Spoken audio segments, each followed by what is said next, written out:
It was a lazy Sunday afternoon when everyone gathered at Mary's, the eldest daughter's, house. Lunch was served, the children were running around the yard, and old Harold, nearly 90, arrived with his inseparable brown leather suitcase. That bag was always the butt of jokes among his grandchildren. Worn, smelling of storage, and duct tape marks everywhere. "Here comes Grandpa with his hand-held coffin," one of them said, making everyone burst out laughing. But Harold never laughed along. He just ran his hand affectionately over the bag and changed the subject. No one had seen him open that thing in decades. To his grandchildren, it was just a walking museum piece. To his children, it was an eccentric trait of aging. But that Sunday, something was different in the old man's eyes. And when he placed it on the table, without saying a word, the laughter slowly ceased. Before I continue, I want to say that I ask God to bless you with all His infinite love, giving you much health, peace, joy, and faith, for we can never lose faith in God, for He will never abandon us, for His love is eternal and infinite. I also want to take this opportunity to ask that you like the video and subscribe to the channel. It helps me a lot, thank you. He said this while looking at the camera, but no one in the room understood. Grandpa didn't have a cell phone, much less know what a channel was. And yet, it felt like he was talking to the whole world. Then, slowly, he undid the rusty lock on the suitcase. One cliquet dry sound echoed in the room, like the sound of a door opening to the past. Mary swallowed. The grandchildren approached, now silent, mesmerized. When Harold lifted the lid, time seemed to stop. Inside, there were no clothes, no documents, no ordinary objects. What was there was a shoebox, wrapped in old wrapping paper, bow and all. A yellowed letter rested on the lid, delicately written, "For when I'm finally ready." The silence was total. Mary approached and held the letter with trembling fingers. "May I?" she asked. Harold simply nodded, his eyes welling up. It was time. The letter was from a woman named Eleanor. None of those present recognized the name, except Harold, who placed his hand on his chest. The writing was soft, poetic, but with pain in every word. She spoke of broken promises, a forbidden love, and a son she had, alone. A son Harold never knew. Or rather, whom everyone thought he never knew. And that's when the first twist came. Inside the box was an old photo of a baby and an envelope with a birth certificate. The father's name? Harold James Miller. The shock was instantaneous. Mary dropped the letter. The grandchildren looked at each other. Their grandfather had a hidden son? But why? Harold closed his eyes and began to tell her. "She was everything to me," he said. "But our family didn't approve. It was a different time. She was from a different community, and they said God wouldn't allow it." Eleanor was black, and in the 1940s, interracial love was a source of scandal in many parts of the southern United States. They were forcibly separated. But what no one knew was that Eleanor had been writing letters for years. All of them were hidden by someone in Harold's family, who never delivered them. Decades passed, and he thought she had given up. But one day, 30 years ago, he found the box in his sister's house, in the attic. And there it all was, the letters, the photo, and the revelation that he had a son in New Jersey. Second twist, Harold tried to find him. He traveled in secret, wrote letters, and searched for records. But the boy had been adopted by another family, and his name had been changed. Still, Harold never gave up. He spent the last years of his life trying to track him down. Without success.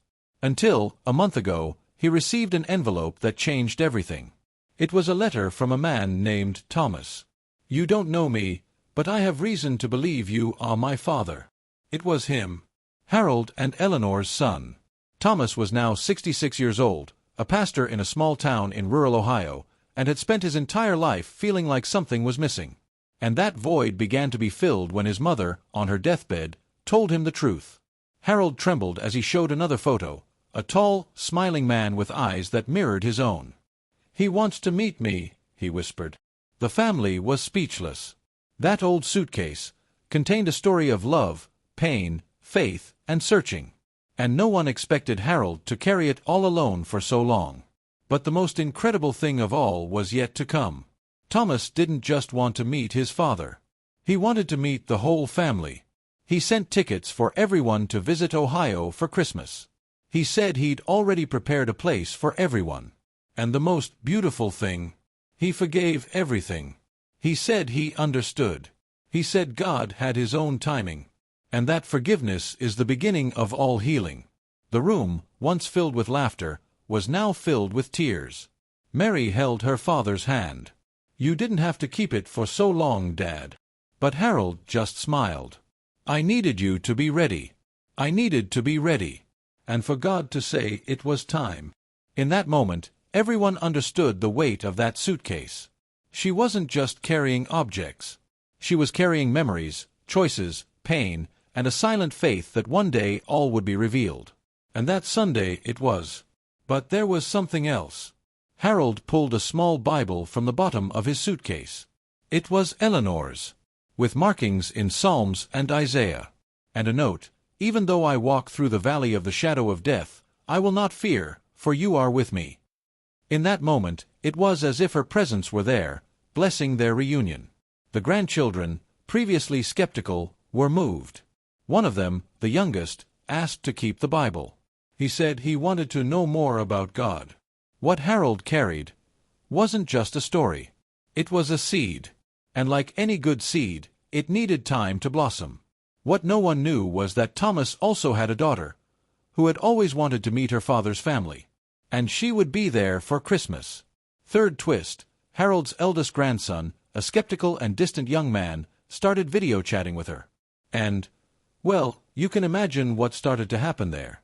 From an old suitcase, a new opportunity arose for everyone. A chance to start over, to heal, to forgive.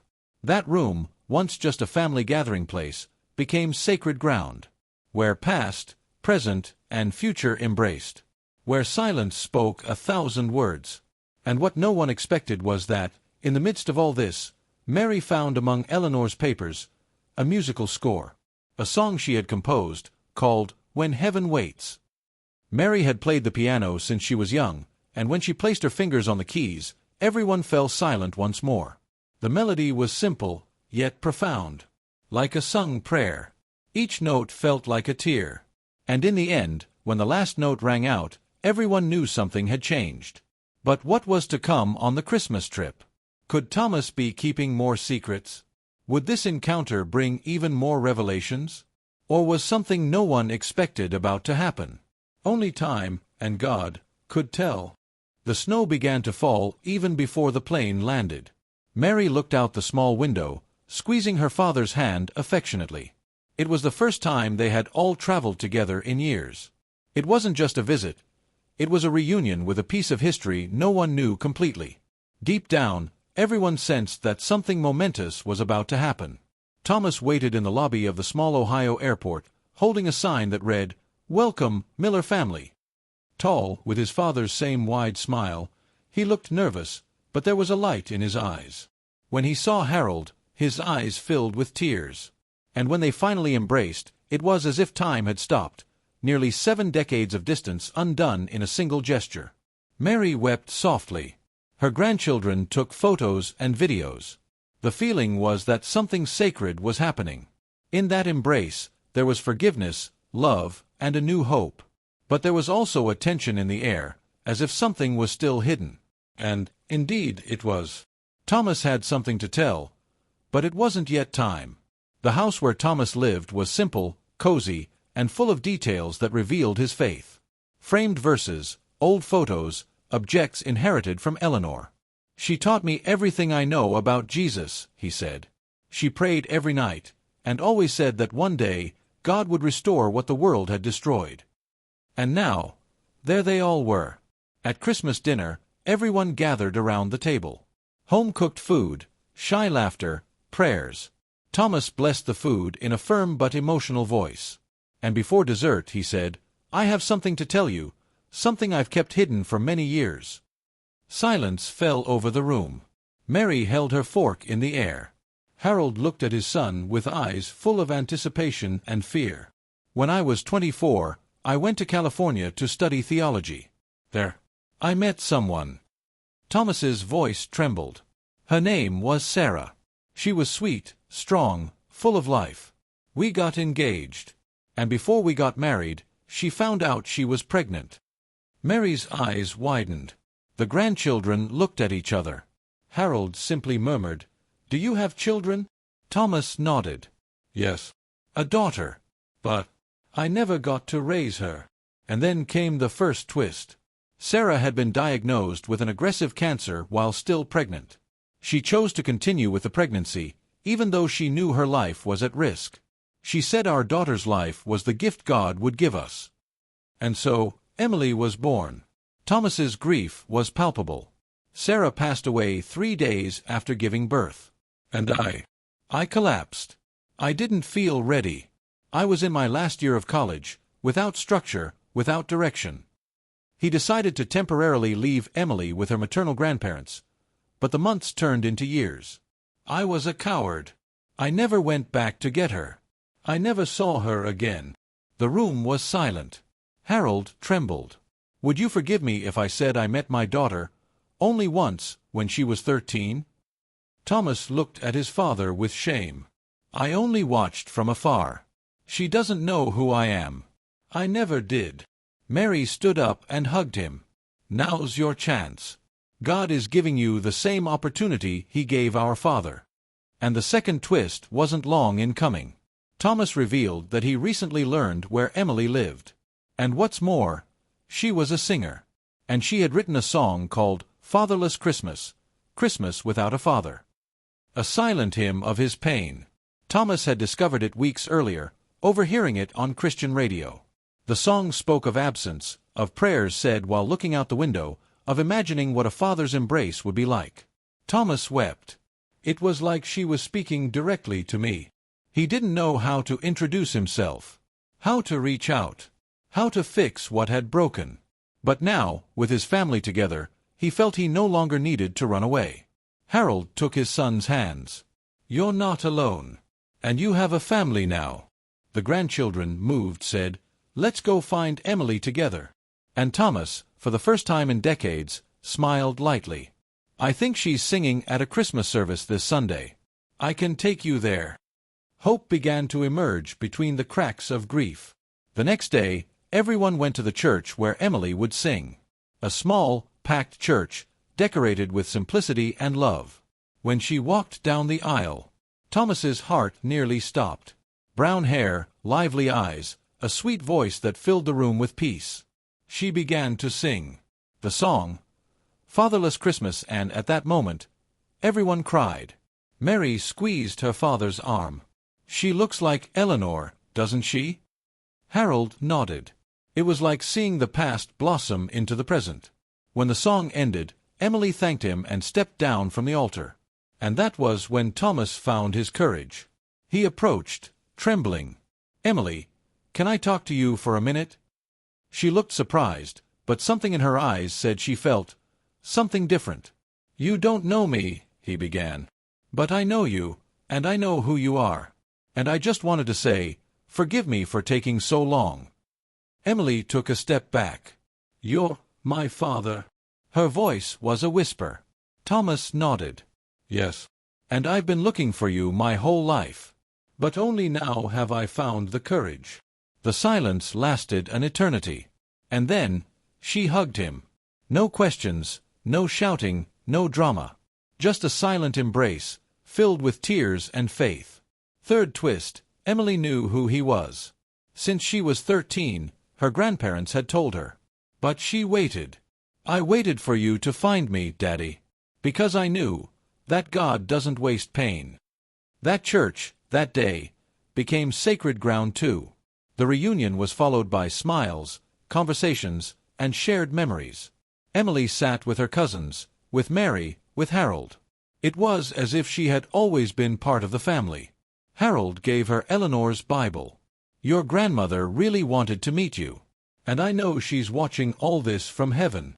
Emily clutched the book to her chest. "I felt her today, in the music." And Christmas Eve arrived. Snow fell outside, laughter in the kitchen, hugs in the living room. But the most beautiful moment was when everyone gathered and sang together. Emily played the keyboard. Mary played the piano. The grandchildren harmonized. And Thomas, with tears in his eyes. It was the first time he sang with his daughter. A new song. A story rewritten.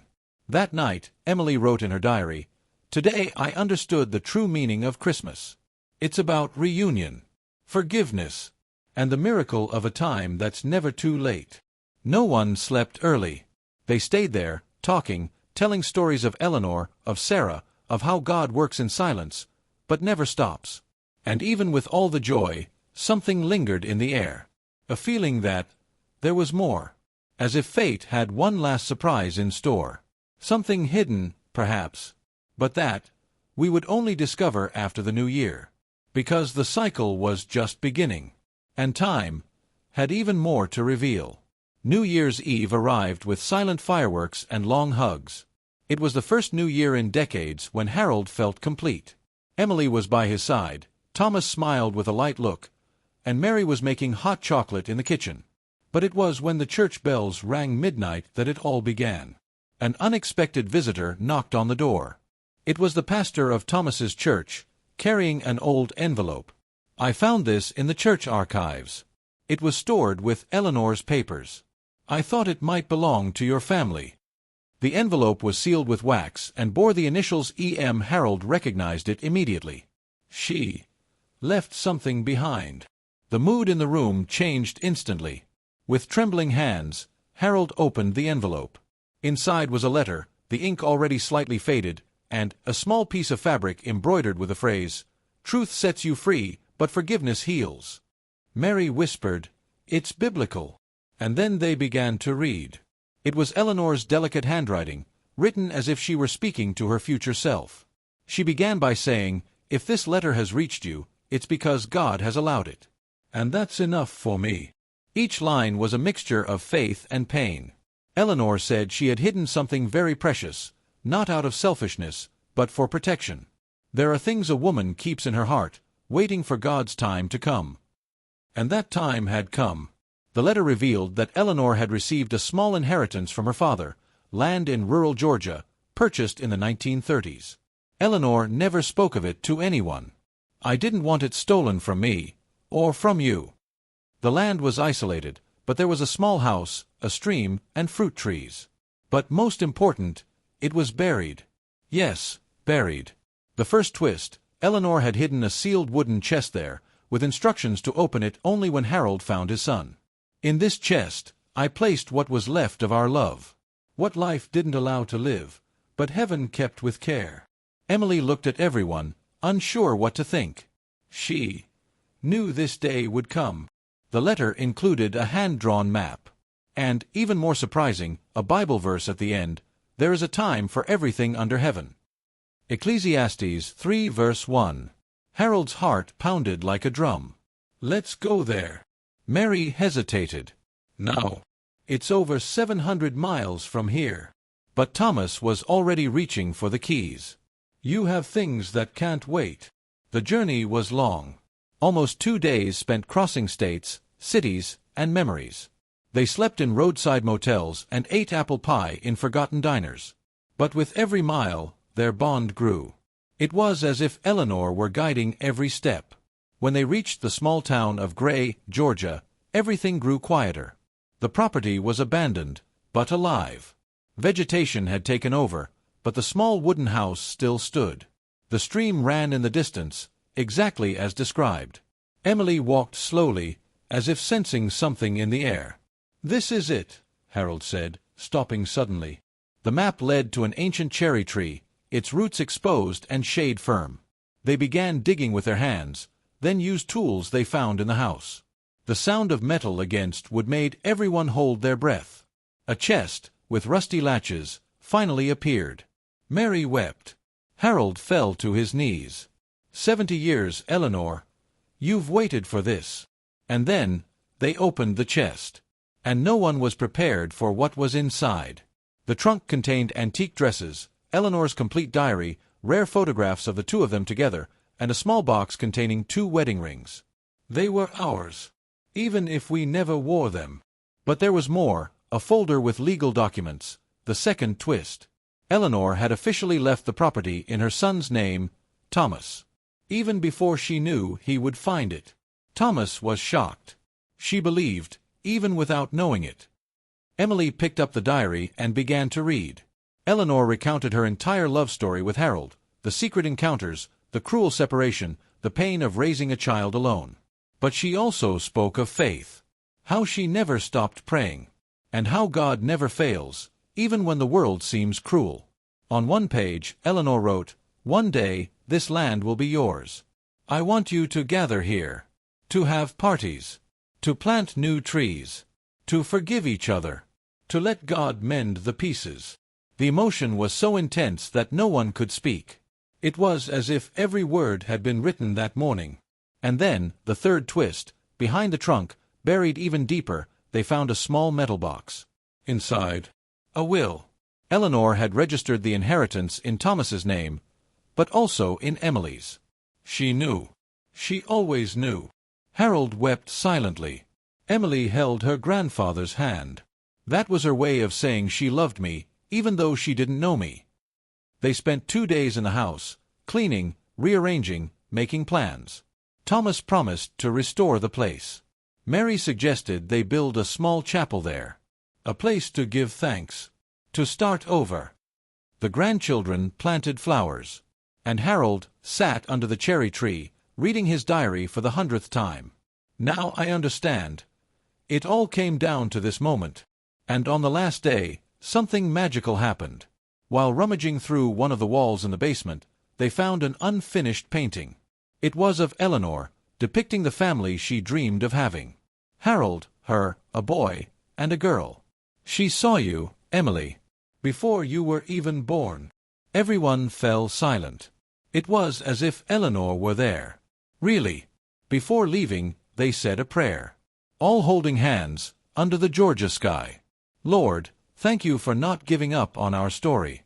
For restoring what was lost. For uniting broken hearts. And for reminding us that time can heal when we trust in you. And so, with full hearts, they returned home. But they knew, the story didn't end there. Because inside Eleanor's diary, there were still unread chapters. And a folded sheet of paper with an enigmatic title, The Secret of the First Visit. Mary looked at Harold. She was here before. With you? The old man lowered his head. There's something I've never told you. And that was when the cycle reopened. With another story waiting to be revealed. The air still carried the scent of damp earth when Mary held the loose sheet of paper, carefully folded inside Eleanor's diary. The title was straightforward, The Secret of the First Visit. She looked at Harold with a mixture of tenderness and trepidation. He lowered his eyes, took a deep breath, and said, "There are things we hide even from ourselves. But I think the time has come." Everyone gathered again in the simple living room of the old house. Emily held the diary in her lap, Thomas leaned against the window, the grandchildren sitting on the floor. "What do you want to tell us, Daddy?" Mary asked gently. Harold looked around, as if drawing strength from his own silence. "The truth is, I've been here before. Long before. With her." The revelation dropped like a stone into the pond. "She brought you here?" Thomas asked. Harold nodded. "It was the summer of 1948. Right after we found out she was pregnant. The atmosphere had changed, the house still smelled of new wood, and Eleanor was radiant. She said this would be our refuge. Away from the world." Harold said they spent a whole week there. No clocks. No news. Just the two of them, and a dream. She asked me to paint one of the walls. She said she wanted to leave a piece of me there. And then he walked to the side hallway of the house, tapped lightly on the wood, and revealed an old painting hidden beneath the peeling paint. It was a simple but moving mural. 2 birds flying side by side over a field of flowers. And in the corner, the initials H+E. Emily put her hand to her mouth. Thomas closed his eyes. Mary wept softly. "I thought everything was destroyed. But she held on. Even this. She didn't give up on me." Harold ran his hand over the mural. "And I was weak. I went home. I obeyed my family." The pain in Harold's voice was like glass being stepped on. He recounted how his parents had forced him to return, threatening to disinherit him. They said I was bringing shame on the family name. Eleanor wept, begged. But he gave in, and never returned. Or at least, that's what I told myself. But what no one knew was that Harold tried to go back. First twist, Harold returned to the estate 3 months later, but it was empty. The house abandoned, Eleanor's clothes gone, no note. I thought she'd erased me from her life. And I accepted it. What Harold didn't know was that very day, Eleanor had been rushed to the hospital, in another town. Fate had separated them. Mary held the letter, her hands trembling. But she loved you. She never erased you. And then Emily, in a soft voice, said, "What's written on this sheet isn't an accusation. It's a request." Everyone looked at her. Emily read aloud, "Harold, if you ever come back here and find this letter, know that I forgive you. I always have. And I hope you forgive yourself, too." Those words were like balm on an open wound. Harold fell to his knees. "She forgave me." Thomas knelt beside his father. "You're not alone in this." It was as if the ghost of regret finally had a name, a shape, and an end. But there was more. Beside the mural, hidden under a loose board, they found a music box. As Mary turned the little crank, a soft melody began to play. "It's the same song Emily sang at Christmas," one of her grandchildren exclaimed. Second twist, Eleanor had composed that song on her first visit with Harold. She called it First Home, Emily said. First home. The house was the symbol of what could have been, and still could be. Over the weekend, they began restoring the mural. Brushes, paint, trembling hands. But it wasn't just paint. It was redemption. Emily, for the first time, painted alongside her grandfather. Thomas rebuilt the window frame. Mary planted flowers in the garden. Each gesture was a piece of the soul being stitched back together. And the house seemed to breathe. On Sunday, they decided to hold a service in the backyard. They set up chairs and a simple table as an altar, and used the creek as background music. Emily sang. Thomas preached. And Harold, with a weak but firm voice, read Psalm 32, "Blessed is he whose transgression is forgiven, whose sin is covered." And everyone said, "Amen," weeping. The third twist came with the most unexpected of grandchildren. Jake, the most rebellious, who always claimed to believe in nothing, asked to speak. "I saw my grandfather kneel. I saw my father cry. And for the first time, I felt something inside." He pointed to his chest. "I want to change. I want to know this God who restores the impossible." Everyone hugged him, tears in their eyes. And in that moment, they knew this wasn't just a visit to the past. It was a visit to the future too. Because when one generation heals its wounds, the next learns to live free. And Eleanor knew this from the beginning. That's why she wrote everything so carefully. Because she knew healing would come. On her last night in the house, Emily found a note taped to the diary with old duct tape. It had just one sentence: "When the mural is restored, look up." Intrigued, they all went to the spot. And then they noticed, the ceiling above the mural had a subtle opening. Thomas climbed a makeshift ladder and pulled out a small metal box. Inside was an old cassette tape and a photo of Eleanor, smiling, with the house in the background. On the tape was a recording of her voice, speaking directly to Harold. "If you're listening to this, it's because you had the courage. And I love you. I always have." Her voice was soft, measured. Emotion washed over everyone. It was as if she were there. "Really." At the end of the recording, Eleanor said, "This house is ours, even if it's only now that it truly is. Take care of it. And teach yours to take care of it too. Because faith is the greatest legacy." Emily closed her eyes and said, "This house will be a refuge. For others.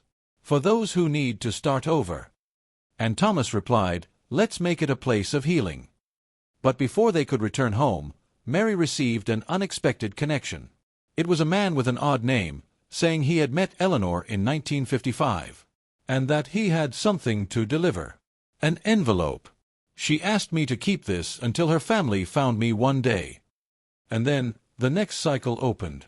Night fell slowly, as if the sky knew something special was about to happen. Eleanor's house now felt like a silent temple, enveloped by a peace no one could explain. After so many secrets revealed, so many hugs, so many tears, the silence felt good. Emily was left alone in the old living room. And then, he saw the piano. It was an old upright piano, marked by age and some yellowed keys. It had been there all along, but no one had touched it until now. She approached slowly, ran her hand over the wood, and felt a shiver. She sat down on the bench, her heart racing. She took a deep breath and lifted the keycap. The sound was still pure. Emily opened Eleanor's diary, seeking solace in the words of the grandmother she'd never known. And there, among pages glued together by time, she found something unexpected, an unfinished piece of sheet music. The melody had only 2 lines written, as if Eleanor had stopped composing mid-emotion. At the top of the page, only the title, When Heaven Waits. She placed her fingers on the piano and slowly played those notes. The melody was soft, sad, but with hope hidden between the intervals. Emily closed her eyes and let the music flow. The house seemed to breathe. Thomas, in the next room, stopped packing. Mary came downstairs, not understanding what she was hearing. Harold rose from his chair with effort and followed the sound. Emily, without realizing it, began to improvise. Each note seemed guided by an invisible hand. What no one knew was that she had inherited Eleanor's musical gift, and her songwriting gift as well.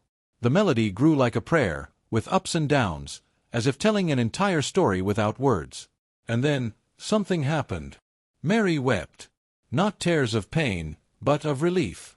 Thomas fell to his knees, clutching the diary to his chest. And Harold approached his granddaughter and touched her shoulder tenderly. "It's her. It's like she's playing," he whispered. Emily kept her eyes closed, feeling every note as if it were part of her own soul.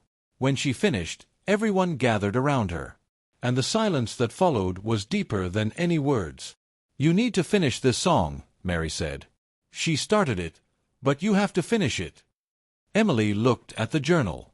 "She started it, but God wants us to finish it together." And that night, a promise was born. Over the next few days, Emily and Thomas worked together on the score. Father and daughter, side by side, completing a song that would span generations. Thomas wrote the lyrics, inspired by Eleanor's prayers. Emily adjusted the chords. Mary helped with vocal harmony. Even the grandchildren chimed in with suggestions and applause. It was more than music. It was healing. Second twist, Emily decided to record the song. But not just for her family, she wanted the world to hear it. And even more, she wanted to release it as a tribute to Eleanor, with everyone involved named in it. Thomas hesitated. "Are we ready?" But Harold replied firmly, "She's been waiting for this. And now it's our turn to tell the world." They recorded in a small studio in Columbus, with simple equipment, but with full hearts. Emily sang as if she were holding hands with heaven. The song blended gospel melody, soft piano, and lyrics that spoke of reunion, forgiveness, and faith. When they finished, the sound engineer was in tears. "This song is a miracle," he said. They decided to release it the following Christmas. They created a simple video with images of the restored house, the mural, the trunk, and the piano. And at the end, a photo of Eleanor, smiling, with the caption, "Her faith never failed." On the first day, it got few views. But on the second, something started to happen. People from all over the country started sharing it. "This song healed me," they said in the comments. The third twist came quickly. A Christian producer from Nashville contacted them. "We want to meet you. And we want to tell this story." Emily was in shock. Thomas prayed for 3 days straight before accepting the invitation.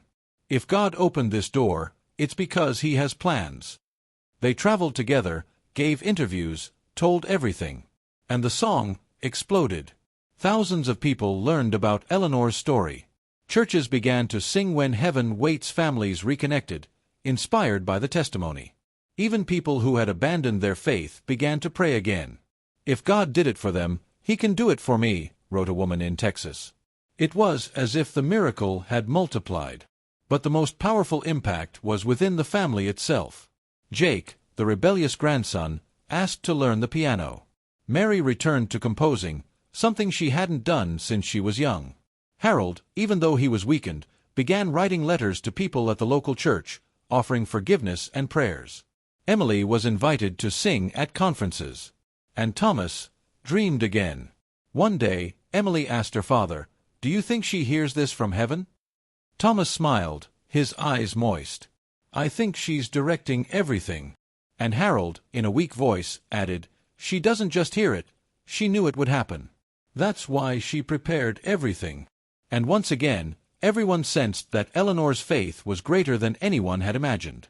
With the money raised from the views, they decided to completely restore the Georgia property. They hired carpenters, painters, and gardeners. And they built a small acoustic room next to the old house. There, they placed the original piano, now restored.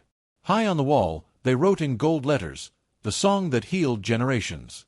And it was in this room that the most emotional moment took place.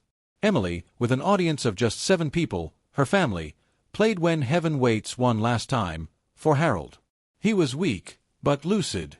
He smiled, his hands on his chest. When the last note sounded, he simply murmured, "Now I can rest. The song is complete." But Harold didn't leave that night. Surprisingly, his health stabilized. The doctors said it was inexplicable, as if something had renewed him inside. And Emily smiled. The music, the prayer, the forgiveness. That was it. And then everyone understood. Sometimes the miracle isn't what we expect, but it's what the soul needs. And one cold morning, Mary found a message in the family's email. It was from a woman named Clara, from Arkansas. It said, "I was a friend of Eleanor's, and I keep something she asked me to give her, in case you ever came." An envelope. A new cycle. Because, as always, Eleanor still had more to say. It was a quiet morning in the restored house when Mary decided to rearrange the old paintings that had been saved from the basement. Among the moldy papers, broken frames, and black-and-white photos, one image caught her eye. It was a rare photograph of a young Eleanor, smiling alongside another woman. The two were holding hands, facing the camera. On the back of the photo, a sentence written in pen, "Forever, with love and faith, E&M." Mary frowned. Who's M? None of the family names began with M. And no one remembered Eleanor having a sister with that name. She called Thomas and Emily. "Have you seen this picture?" Thomas looked serious. "Never. But she looks happy. Different." Emily picked up the image carefully. "There's something about this woman, something strong in her eyes." And so, the mystery began. They decided to dig deeper into Eleanor's diary. And there it was, among the first pages, a brief mention of a woman named Margaret. "Margaret was my anchor when everything seemed to be falling apart," one passage read. Mary turned back to the photo and murmured, "That's her." But who was Margaret? A friend? A confidant? Or something more?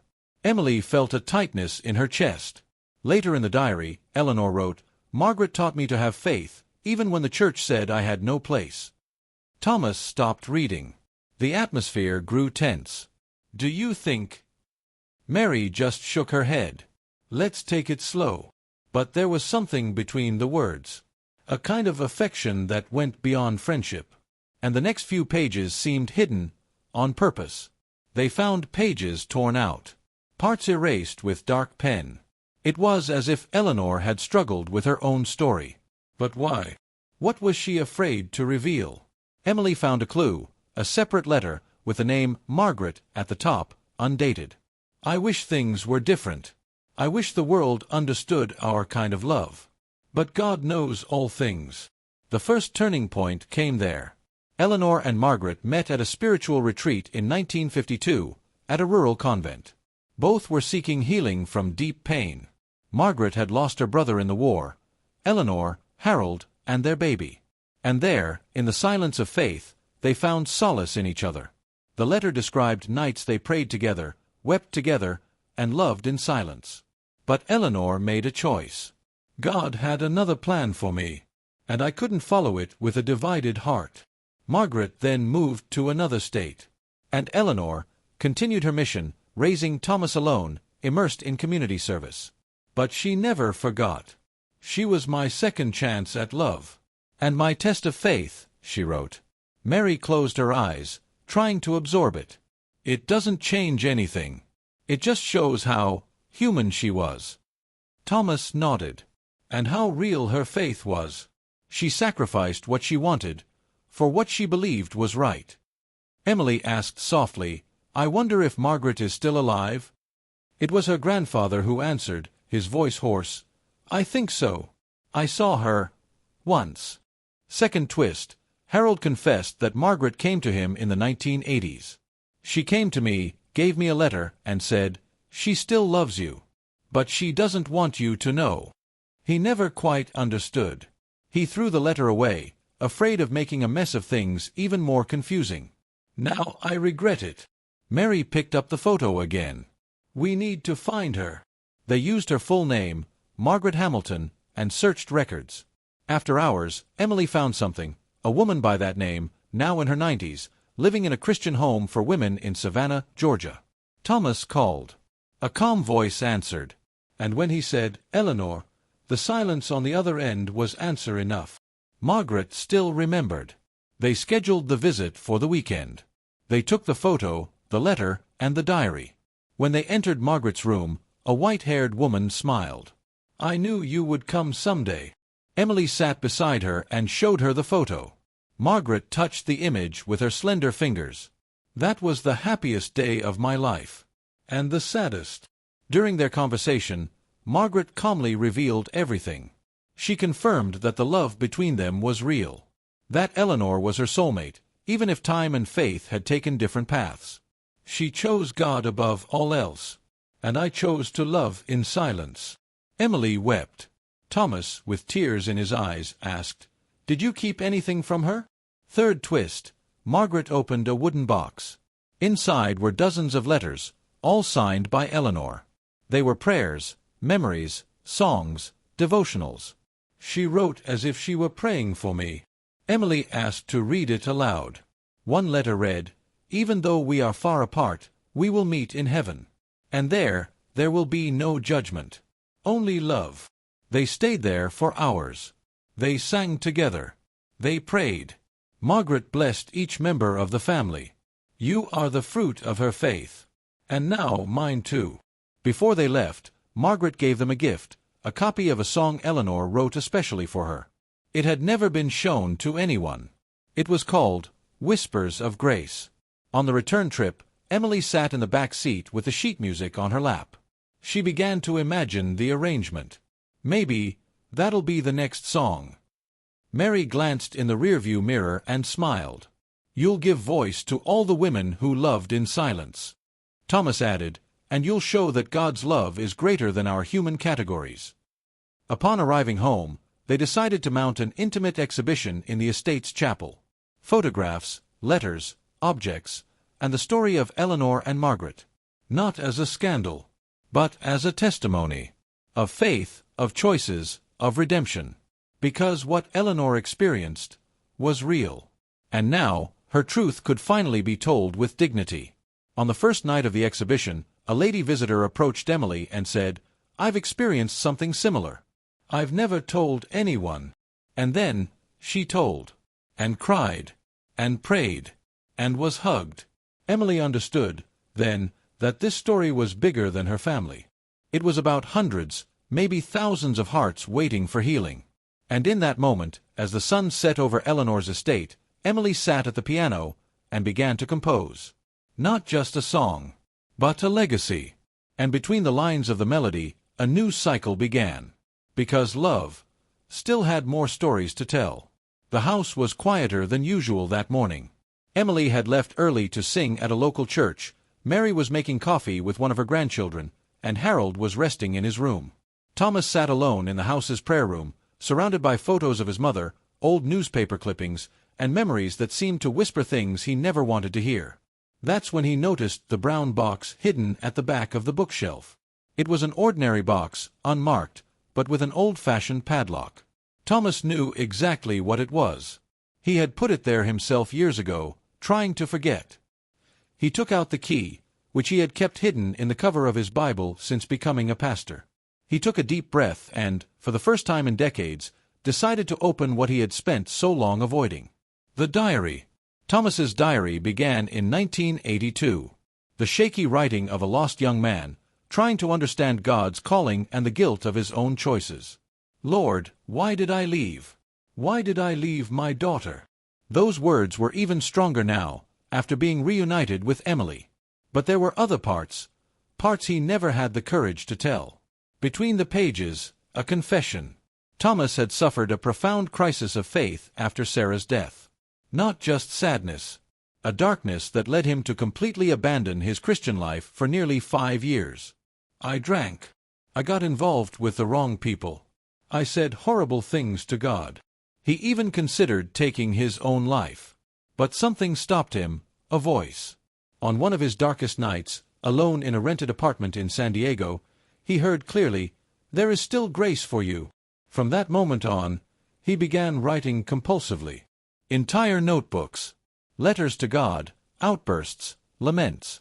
But also, confessions of sins no one else knew about. And one in particular, that would mark him forever. First twist, Thomas had fallen in love again during this dark period. With a married woman. The relationship lasted only 3 months, but it left deep scars. She became pregnant. And disappeared. I never knew if the child was mine. Thomas never told anyone. He buried the matter, afraid of destroying his calling, his image, his faith. Now, sitting with the diary in his hands, Thomas wept. I felt I had to tell him. But how? His family trusted him. The community admired him. Emily saw him as a hero. What if it all fell apart? But hiding is lying, he wrote on a new page. And the truth must set you free, as my mother said. He decided to tell me. But I didn't know where to begin. It was Emily who found him, still in the living room, the diary open on his lap. "Dad, are you okay?" He didn't answer. He just held the notebook out to her. "I need you to read everything." Emily hesitated. "Are you sure?" He nodded. "If I hide this, I'm not even worthy of being here." She spent the entire afternoon reading in silence, crying, smiling, hearing her father's pain through the pages. When she finished, she simply said, "Thank you." Thomas looked at her, confused. "Why?" "For trusting me. And for showing me that true faith bleeds too." Emily hugged him. "Let's tell the family." Together. At dinner that night, Thomas read parts of the diary. Harold was silent. Mary was surprised. But no one condemned him. Everyone hugged him. Second twist, a week later, a letter arrived in the mail. It was from the woman Thomas had had a brief relationship with. She had heard Emily's song, "When Heaven Waits," and recognized the surname. "If it's you, Thomas Miller, your son wants to meet you. He's 34 years old. His name is David." Thomas's world spun. Another child. Another reunion. Another life touched by a story of faith and pain. He traveled the next day to Phoenix, where David lived. The meeting was tense at first. But as he showed him the diary, the music, the house, David was moved. "You may not have been the father I wanted, but maybe you can still be the one I need." Third twist, David was a musician. And also a pastor. He had followed the same path, even without knowing where his faith came from. "My mother raised me with a Bible in my hand and music in my ears. And now, it makes sense." The two spent days talking, getting to know each other, crying together. "And in the end," David said, "I want to meet Emily. And the place where I came from." The return to Eleanor's house would now have a new visitor. David arrived with his guitar on his back and a humble smile. Emily welcomed him with an emotional hug. "You look like me, but there's something of Grandpa, too." The family welcomed him as if he'd always been there. Because, deep down, that's what that home was made for, welcoming those who were lost.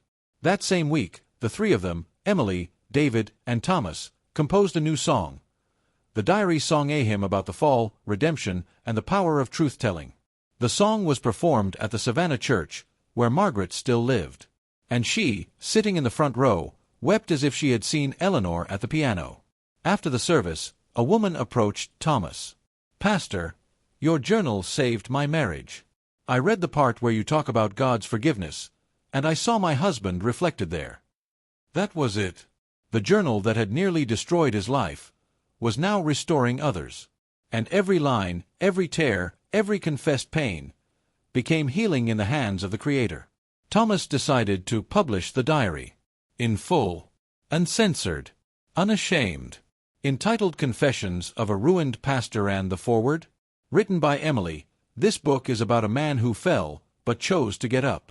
Not for himself, but for love. And for faith. The first printing sold out within a week. Pastors across the country began using it in spiritual retreats. The diary became a film.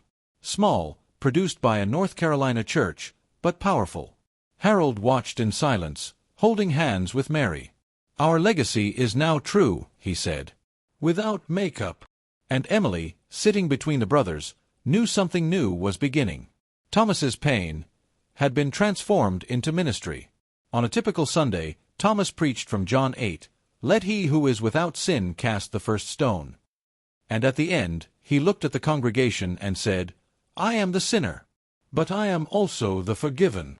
And the silence that followed was broken by a single sound, the piano. Emily, playing in the background, began the new song David had written for his father. It was a prayer. And late that night, Emily found a new letter hidden in the diary.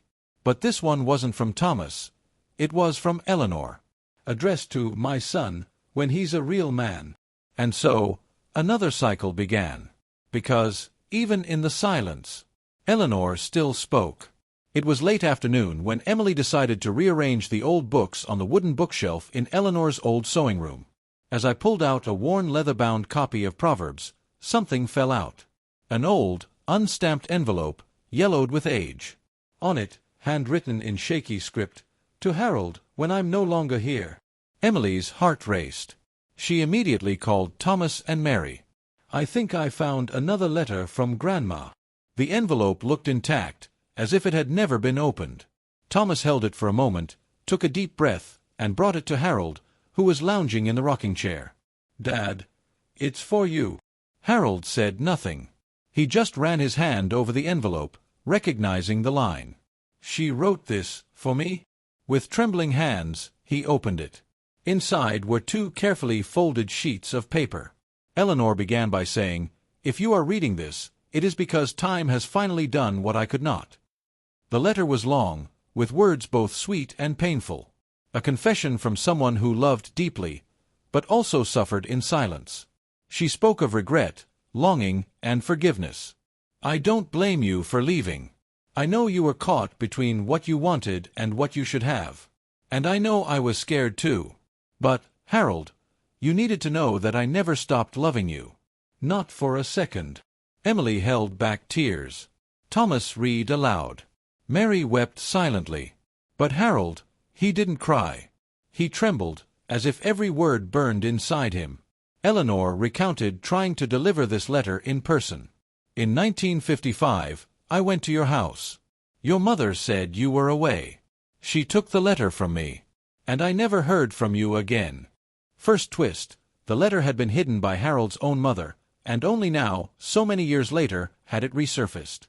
"I thought you had forgotten me." Harold covered his face with his hands.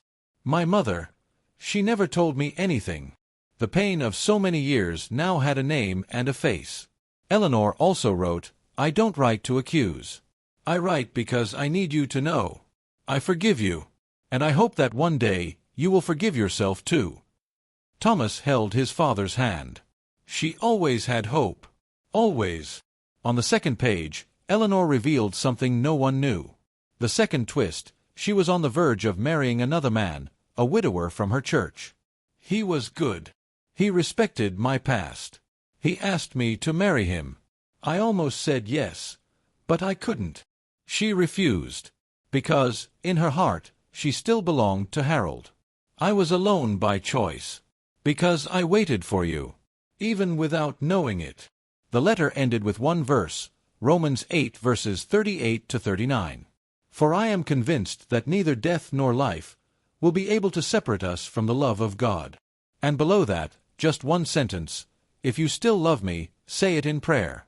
I will be listening. Harold closed his eyes. And right there, in that chair, he began to pray. Out loud. Without shame. Without fear. Lord, forgive me. And tell Eleanor that I loved her to the end. That I was foolish. Weak. But I never stopped loving her. Never. Emily fell to her knees beside her grandfather. Mary wept openly. And Thomas said, This is true repentance. It was a sacred moment. An invisible altar formed there, and the whole house seemed to breathe with them. That night, no one ate dinner. Everyone gathered around the piano. Emily played in silence. David, the new member of the family, picked up the guitar. Thomas read the letter again, this time as a prayer. And then they decided, this letter needed to be read to the world. It was a testimony. Proof that love doesn't fade with time. They posted the letter on Emily's social media, along with an old photo of Eleanor. The impact was immediate. Hundreds of messages, comments, and shares. People said, This letter made me forgive my father. This letter made me write to my mother after 20 years. This letter saved my marriage. What was personal became universal. Third twist, a Christian film producer from Atlanta read the letter and contacted him. I need to make this into a movie. The world needs to hear this story. Thomas hesitated. But Harold, now at peace, said, Go ahead and tell me. If this touches anyone else, it was worth it. And so began the feature film project. The Letter Never Sent. During filming, Emily composed a soundtrack inspired by excerpts from the letter. One of the songs, called If You Still Love Me, became a hit on Christian radio. Mary wrote the script with the director. And Harold recorded a cameo. Yes, at 90 years old. He read the last paragraph of the letter, with tears in his eyes and a firm voice. The film was released the following year and became an unexpected phenomenon. Festivals, churches, schools. Audiences wept in movie theaters. Pastors preached about forgiveness based on the story. Couples reconciled. Children returned home. The letter that was never delivered on time finally reached the hearts of thousands. And in an interview, Emily was asked, Do you think your grandmother knew all this would happen?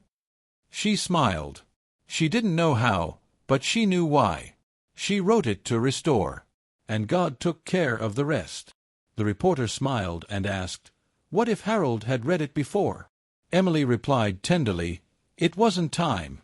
God knows when the truth needs to be born. After the film, Harold lived a few more months. Long enough to see the chapel filled with people touched by his story.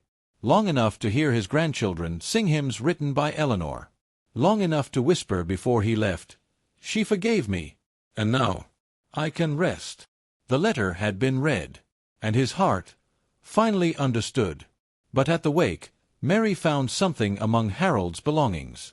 An envelope, addressed to Eleanor, When I see you again. She couldn't bring herself to open it. She placed it on the chapel altar, because some words are made for heaven. And so, silence fell again. But only for a moment. Because there was still something to come. Something no one expected. It was an ordinary morning, the kind that begins with the smell of coffee and the sound of laughter in the kitchen. Emily was rehearsing a new song, David was playing with his nephews in the garden, and Mary was organizing the family's upcoming commitments. Peace seemed firm, consolidated. But the call came with a dry, urgent tone. It's about Harold, said the doctor on the other end. Mary froze. Thomas, upon hearing the news, grabbed his car keys without saying a word. Harold had been rushed to the hospital with chest pains and signs of respiratory failure. Upon arriving at the hospital, they were greeted with grave looks. He's stable, but we need to investigate. It could be more serious than it seems. And so, the cycle of fragility began. Harold, even tired, smiled when he saw his family. I'm at peace. If it's my time, I'm ready. But no one was ready. Emily held her grandfather's hand like someone holding back time. David stood beside the bed, reading the Psalms softly. Thomas prayed. Mary wept silently, clutching the letter Harold had left for Eleanor, now tucked away in her pocket. The tests came back quickly. A lung tumor, advanced, silent. Second twist, it was terminal. "We don't have much time," the doctor said, his voice breaking. Thomas fought back tears. He's waited his whole life to experience this here, and now. Emily interrupted. Now is the time to show that faith isn't just for good times. Now is the time to show that faith needs to be shown. They set up a makeshift chapel in the hospital room. They brought Eleanor's diary, David's guitar, and Harold's Bible. And daily services began. Nurses, patients, and even doctors began frequenting Harold's room. God's presence there was so strong it seemed palpable. "This man carries light," said an emotional nurse. Harold used what little breath he had to evangelize. "If God allowed me to live this long, it was for this. To tell me it's never too late to start over." A young man in the next bed, a meth addict named Kyle, overheard. He asked, "Do you think God still loves me?" Harold squeezed his hand. "With everlasting love, son." First twist, Kyle converted. He asked to be baptized right there in his room. Thomas improvised a basin of water with the help of the nurses. Emily sang, "When Heaven Waits" in a low voice. Kyle wept. "I thought I was going to die alone. But now, I have a family." Harold smiled. "Mission accomplished, Lord." But it wasn't the end yet. Emily wrote a new song called Last Light, a song based on Harold's last words and excerpts from his prayers. The melody was calm, yet full of glory. "When the last light fades here, let the eternal light shine there." The song spread quickly across the internet. Churches began using it at funerals, healing services, and hospitals. Third twist, Kyle discovered he had a musical gift. He began composing with Emily. The two began visiting other hospital beds. They prayed with the sick. They played guitar in the hallways. Harold watched from the window. "Pain brought me here. But look what God made of it." The cancer advanced, but the spirit grew. One day, Emily found an envelope on Harold's nightstand. Inside, a list of names. People he'd fought with. Estranged family members. "I want you to find them all. And say, 'I forgive.' And I want to be forgiven." In the following days, they began a journey of reconciliation. Letters, calls, visits. People who hadn't spoken in 20, 30 years, embracing. Mary reunited with a cousin she had sworn never to see again. "If Dad can forgive, who am I to deny him forgiveness?" Emily visited an old teenage friend with whom she had broken up out of jealousy. David called his biological father and said, "You may have left me, but God found me." And each gesture seemed to heal Harold's body as well. Even as the cancer progressed, Harold experienced unexpected improvements. The doctor took Thomas aside. "I can't explain it, but it's as if his body responded to inner peace." Thomas smiled. "Miracles aren't always about physical healing." And Harold said, "Don't ask me to live longer. Ask me to live what's left." One cold morning, Emily sat beside her grandfather with a new piece of sheet music. "I wrote this yesterday." He smiled. "Sing it to me." And she did. The song was called Faith in the Shadows. It was about believing even without seeing. About trusting even without understanding. About following even when hurt. Harold cried, "You took my soul and turned it into a melody." 2 days later, a documentary crew arrived. They wanted to record Harold's final days for a special called Invisible Inheritances. Mary hesitated, but Harold said, "Let it be. The world needs to see that dying with faith is different." They recorded services, prayers, confessions, hugs.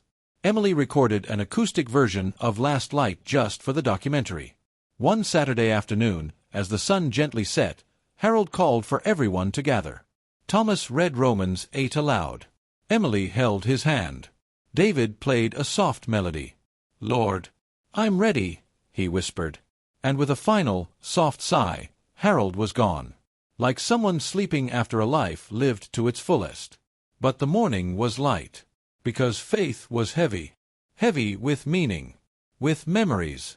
With promises fulfilled. At the wake, there was no sadness. There was praise, hymns, smiles through tears. Kyle gave his testimony. Nurses showed up to give thanks. People from the town came in droves. "He changed my life without ever knowing me," said a woman at the altar. Thomas, in his final tribute, said, "My father wasn't perfect, but he made himself whole." Emily sang Faith in the Shadows. David played nearby. And Mary read the letter Harold wrote to Eleanor, her voice firm. Now, finally, they are together. And we move on in peace. But the story wasn't over yet. Because the following week, Mary received a call from the Savannah County Clerk's office. "There's a will registered here, left by Eleanor." And along with it, another letter, addressed to "the family you choose to believe in." It was time to go back to the beginning, once again, because heaven still had one more gift in store. The envelope arrived with an ancient stamp and firm handwriting, "To the family who chose to believe." Mary held it reverently. It was Eleanor's last letter, notarized in 1998, just a few months before her death. Enclosed was a will. But no one wanted to know about material inheritance. What they were about to discover was much more than possessions. Thomas read aloud. "If this letter reached you, it's because you accomplished what I never could. You forgave. You reunited. You praised. And you chose to continue." The letter spoke of faith that survived silence, loss, and mistakes. "I asked God that my story not be forgotten. And He answered, using you." The will didn't talk about money. It talked about destiny. Eleanor had registered George's property as a spiritual refuge, a place of healing, of rest, of new beginnings. She wanted a permanent chapel to be built there. Not for me, but for those who come after. For the weary. For the wounded. For those who need to believe again. Emily wept. "We'll do it. In our own way. But we will." Mary organized a meeting with the entire family. They decided to transform the old property into a shelter. Music lessons, emotional healing sessions, spiritual retreats. David would handle the administration. Emily, the music. Thomas, the chapel. It was a calling. They began raising funds online. They recorded videos telling the story of Eleanor, Harold, Thomas, and Emily. They showed the piano, the letters, the songs. The response was immediate. People donated. Churches sent support. Christian artists offered to help. The place began to be restored once again. But now, for the world. And on the opening day, the chapel was full. With people. With faith. With hope. Emily was dressed in white. Not as a singer, but as a bride. First twist, she would be married there, at that altar. To whom? Kyle. Yes, the young man from the hospital. The one Harold embraced with words and prayer. Now converted, restored, and by her side. Mary wore Harold in her heart and on the lapel of Emily's dress. Thomas officiated the ceremony. David played the guitar. And in the background, the song When Heaven Waits sounded stronger than ever. Every note said, "The promise has been fulfilled." Heaven touched earth. During the party, a lady approached Mary. Second twist, she was Margaret's niece. "She asked me to bring this to the inauguration day." An envelope. Inside, another sheet of music. The last song Eleanor wrote before she died. It's called Final Grace. She said it was her parting gift to the family she chose to stay with. Emily played the melody in the chapel. It was soft, almost a whisper, but profound. Like a prayer before bed. Like a hug from someone who leaves but never leaves. The song was recorded right there. And released the next day. And once again, it touched lives around the world. "This song made me believe again," wrote a woman in Alaska. Third twist, a Netflix producer, thrilled with the previous film, decided to turn the entire Miller family saga into a miniseries. The world needs to see that there's beauty in the broken. There's faith in doubt. And there's heaven in small beginnings. The project was approved. And Emily, now musical director, began composing for each episode. The name of the series? Eleanor. No last name. Because now, she belonged to everyone. The series went viral. Not for its glamour, but for its authenticity. Because it showed that the greatest love stories are born of repentance, faith, and the courage to start over. Emily was interviewed on national channels. Thomas received invitations to preach abroad. But none of that mattered more than seeing that chapel full. Every Saturday, new people arrived. Broken families. Lost young people. Lonely elderly people. And everyone left with hope in their eyes. Because there, on that ground, someone had believed even when everything said no. And now, the harvest was visible. David began coaching young musicians in the area. Kyle led small groups with former drug addicts. Mary organized healing sessions for women with stories of abandonment and grief. Thomas wrote books. Emily recorded worship songs. But the greatest miracle was seeing it all alive. Pulsing. Growing. Just as Eleanor prophesied. And one morning, Emily found Eleanor's old Bible among the chapel books. Inside, a final entry, dated 1994. If this house ever becomes a place of healing, I will know my mission has been accomplished. Even without seeing it. Emily closed her eyes. You saw it, Grandma. You saw it with the eyes of faith. And that night, looking at the illuminated altar, at the voices in prayer, at the choir singing faith in the shadows, Emily understood. The cycle had closed. Not with an end, but with a purpose. Because true love doesn't die. It becomes a legacy. And heaven, when it touches earth, leaves eternal marks. Perhaps, after hearing all this, you are asking yourself, do I also have some letter that I never sent? Or maybe there's a song inside you that hasn't yet been played. The truth is, we all have hidden memories, pending forgiveness, silent loves, and promises that can still be fulfilled. And if the story of Eleanor, Harold, Thomas, and Emily has taught us anything, it's that it's never too late to start over. It's never too late to restore.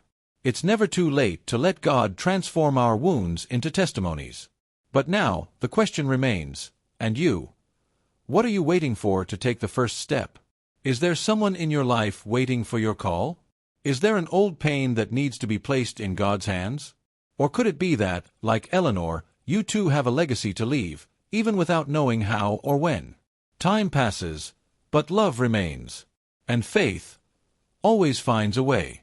If this story touched your heart, share it with someone. Maybe they need to hear exactly this today. And if you want to continue learning, growing, and being moved by stories that speak to the soul, subscribe to the channel and activate notifications, so you don't miss any new episodes. Now tell me, have you ever experienced something like this? What would you do if you found a letter like Eleanor's? Is there someone you need to forgive or find again? I'll be here to continue accompanying you on this journey. Because as long as there's faith, there's a path. May God bless your life with healing, peace, and new beginnings. Always.